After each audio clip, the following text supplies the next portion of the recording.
Hello everybody and welcome to a brand new show called the TheStopHunter's Live Market Watch. It's for the 16th of May 2023 and it's going to cover Forex stocks, commodities, cryptos.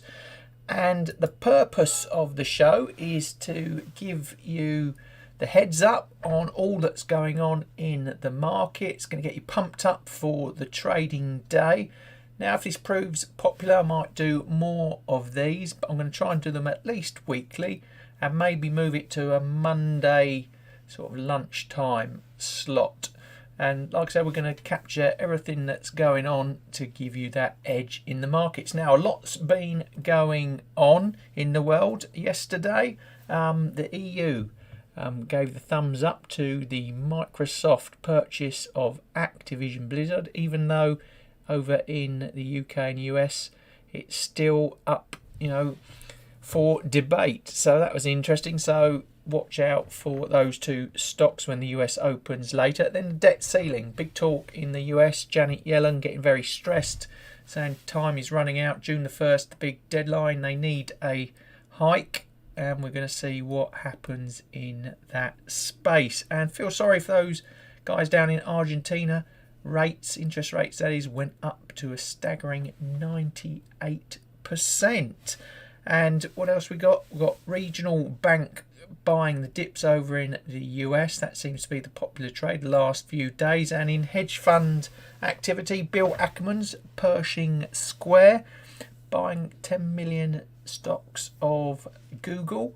Google looking really good at the moment, and they're wading in. Other hedge fund titans, Druckenmiller and Tepper loading up on AI stocks. And what did we see earlier today? Well, German economic sentiment much worse than expected, and Chinese data also pretty poor, showing that market is looking a lot more stagnant and really looking a bit depressed at the moment. And that obviously has a big impact on other markets, knocking over into Europe, which is a big player over in the Chinese sector, and that ripple effect then works its way around the globe.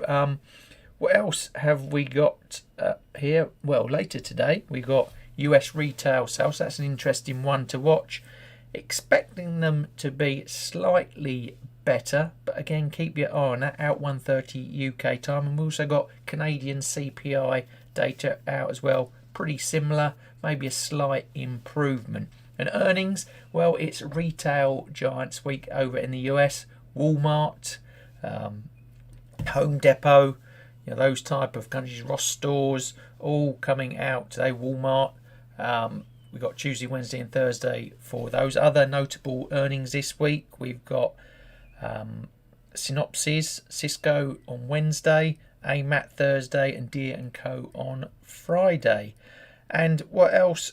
And we got, oil is just about holding, and we're going to have a look at a few charts on the commodities, especially oil. The negatives to the oil price at the moment, China. The positives, well, the US in news are looking to purchase 3 million barrels of oil for August to refill the depleted stocks that they drew down on to counter the high Ukrainian-Russian conflict oil prices at the time. So that's sort of making it a more balanced market there. And for pre-market, let's just take a look at what is going on. Let's get rid of me there, and hopefully we can find what's moving at the moment. This is the US pre-market. Horizon Therapeutics down nearly 18%. C, that's a good looking stock at the moment, down 6 2/3. Capital One up 6 1/3. Some other big names. Let's go down the list. There's our Home Depot down 2 1/4. Hewlett Packard up 1.6. So nothing too major. Mixed bag, maybe a slightly negative feel to the start of the day. Now, the purpose of this session, like I said, is to get into the detail, and as some of you may be aware, I'm heavily into my technical analysis, so we're going to focus a lot in on the charts now, and I'm going to take you through what I think's worth watching for the day and days ahead. So let's start right now and get into the screen. And first up, interest rates. Now I really like this website. It's the CME FedWatch tool. Now last week, you see this blue bar here showing over 90%. Now what's that meaning? Well, at the moment it's saying 82.2%. That's saying there's an 82% chance that the markets think that the rates are going to stay the same in the US, around 5.25%. But what we have seen is this bucket on the right here, this area going up to 17.8%. So there's some indecision coming into the market. People thinking maybe interest rates are going to go up. So use this tool to, watch what the market's worked off the mathematics. I'm not going to go into it here. It's not just a random percentage number. It does mean something. So it's something to follow if you want to know where interest rates are heading and the economy and how that impacts the other markets. Now getting into some markets, what have we got up first? We've got a heat map here. We've got the S&P yesterday. How did it finish off? Well, actually looked a bit of a mixed bag yesterday. Some of those big guys there, Microsoft, Apple down or just breaking even. Amazon, you can see there, up just a smidge. Nvidia, Meta, probably an AMD, probably the better plays of the day there. And what about over into Europe? Well, we had that German data out earlier, and this is a live look at the performance on the day, and we can see looking a bit negative there. The consumer durables sector more red than most, more positive electronic technology. And then over in the UK, again another mixed bag. No real green highlights to pick out, looking a bit more red than green. And what's that mean for the charts? Well, FTSE, I would say it's looking sideways at the moment. And we head into the middle there. The DAX staying strong, but you can see I think the volatility is moving out of that. It's getting quite flat. It's been very good for 2023 so far, but just feeling a bit more stagnant. But the real big winner of this year is the Nasdaq 100, still pushing up strong. The tech sector, semiconductors, really helping that grow. Heading to the bottom left, the Russell 2000, I call that the domestic US stock market, and as you can see, pretty flat at the moment. In the middle, China, and it tried to break out a few days ago, but just failed and gone back into that pattern, so we call that neutral for the moment. Another strong index, hard on the heels of the Nasdaq 100, the Nikkei 225, as you can see, still pushing on strong. And let's focus in what's going on the Nasdaq today at the moment. We saw that little break up just a little while ago. Let's just see if we can highlight that. We got that up, and then it's just pulled back to around about what we've got, 13,500 area, where all the volume is sitting there at the moment. And what about for the S&P 500? I really like to use the VIX volatility when I'm looking at that index, and at the moment it's sitting pretty neutral, sitting in that cloud, as you can see there on the bottom right, right there. And as you can see, if we go up to the top for the price, it's getting in that descending wedge. The volatility is falling out of it at the moment, so let's wait and see which way it's going to move. But at the moment, it's sort of a no man's land play. And if we head into US sectors, what's been going on there? Well, I picked out some of my favourites that I've spotted, and we've got cannabis top left. It tricked us the other day to move on up, and then just reverted back to where it was in that horrible downtrend. Then we've got the energy sector. It looks like it's weakening off, more likely to break to the downside. And then we've got home builders to the right of that, still staying strong. Last few days been a bit weaker though, so expect it maybe to do a bit of consolidation here. Another weak sector, pharmaceuticals, looking like it could break on downwards from that pattern. And into the bottom left, we've got technology, part of that NASDAQ 100 we talked about, still holding strong. And another good sector at the moment, and we talked about, people like Tepper loading into, AI and those sort of stocks, moving on up nicely at the moment. So looking very handsome for, a possible, further push on upwards in that sector. And then regional banking still staying weak. It broke down through here, but just holding. We talked about the buy the dip opportunities in that market. Finally, China, we've got this sort of head and shoulders pattern here, which isn't a great thing. So maybe we're due some more downside to come into this sort of 68 area. So let's look at some of the US sectors at play at the moment before the markets open. And then I mentioned it is earnings week for the big retailers. Now, I've pulled up the three main players, Home Depot, Target and Walmart. Home Depot on the left, earnings before the bell today. And I looked at the options market to see where the price could be moving over the next 10 days, just taking the straddle. It's a simple formula you can use to work out the market's expectations on the price movement, plus minus 9% from where we are at the moment. But really all of these stocks not looking very exciting. Maybe Walmart the pick of the bunch, and then same for Target, plus minus 8.2% from where we are now, probably within that range of 180 to 140. And then Walmart looking the best of the bunch, maybe just trying to break on upwards. I say plus minus 4.5%. And then some stocks I like and dislike. Well, in the dislike bunch, I've got MetLife, the insurance company, looking to break on downwards. Some more, maybe down to that 41, 42 area. British American Tobacco got hit by the vape stuff, not doing very well, been trending down for a while. Again, looking to move towards $31. Gen Digital. Now, they used to be known as Norton. You'd have come across them on your screen trying to put on the security for your PC. Looking very weak there as well. That 2 standard deviation regression band that it's been trading in is still a long way down to that 13.5 sort of area. Now, three that I like, we got First Solar. They've just looked to purchase Sweden's Evolar, and that's caused the price to shoot on up. Still see some upside there, maybe into the 250, 260 region. And then in the middle, VIP Shop. That's a Chinese online retailer, covers pretty much everything: men's clothes, women's clothes, sportswear, lifestyle, cosmetics, the lot.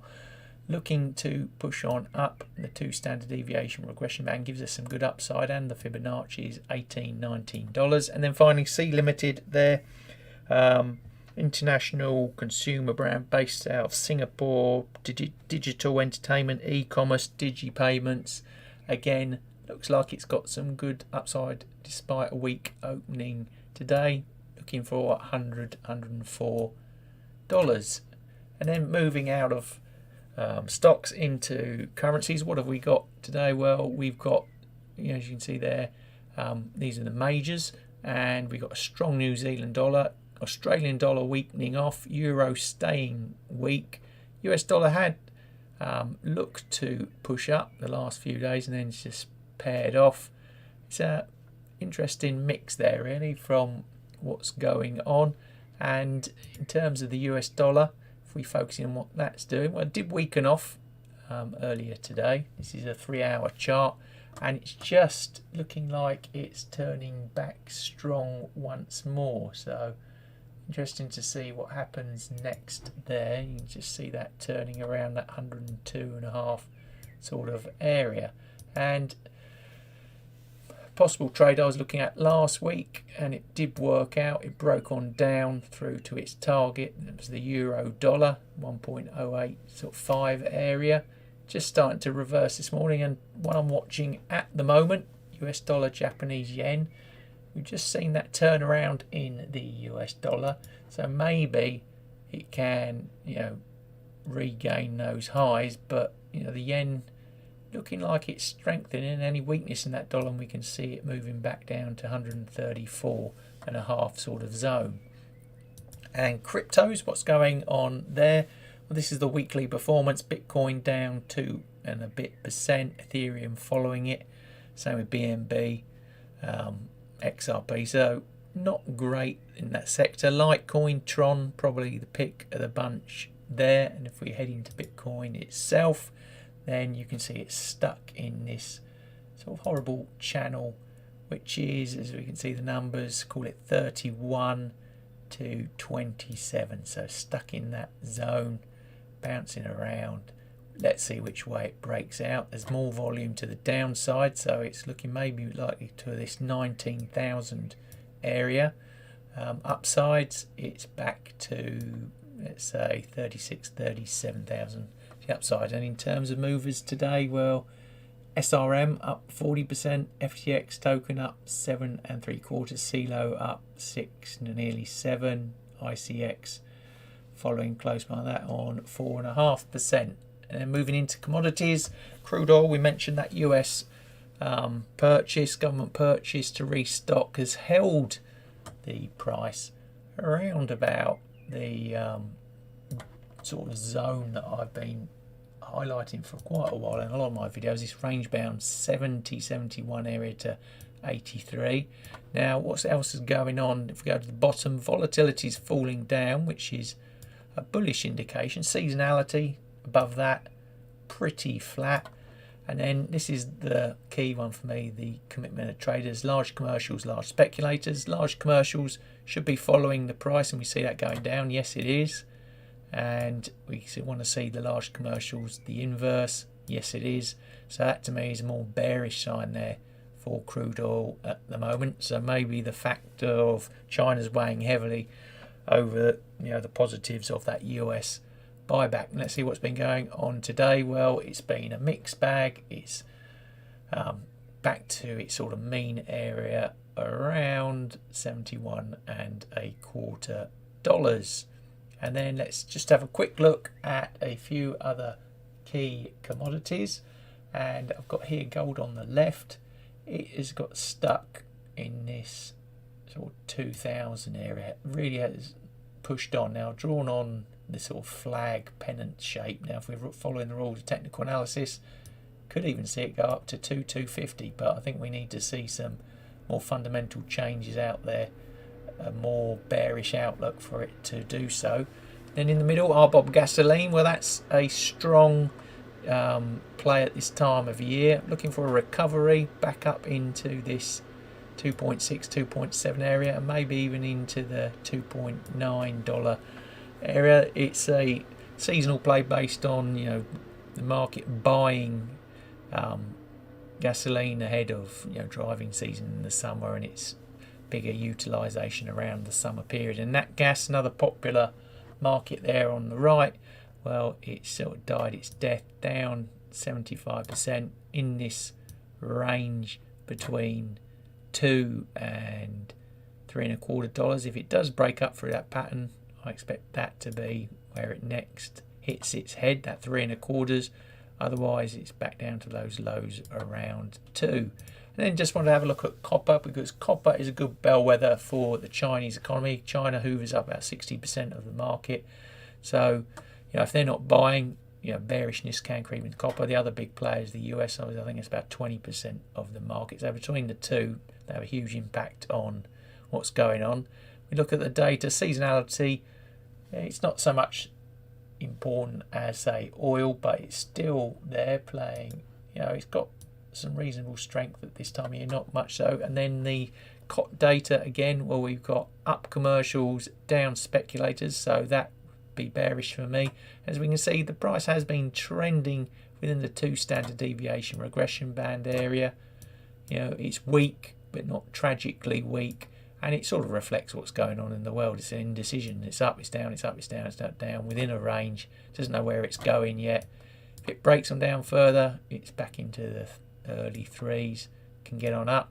Well, we're looking at those highs back in early March time of 22, which is around the $5 area.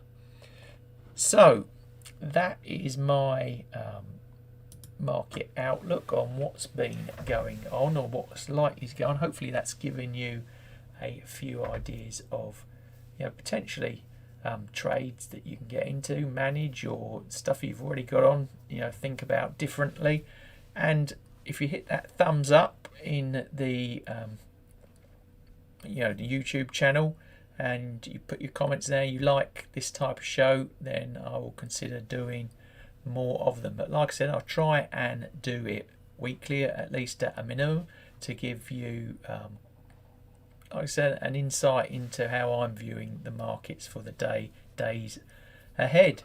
So with that, thanks for watching, good luck with the trading, and I hope to see you next time.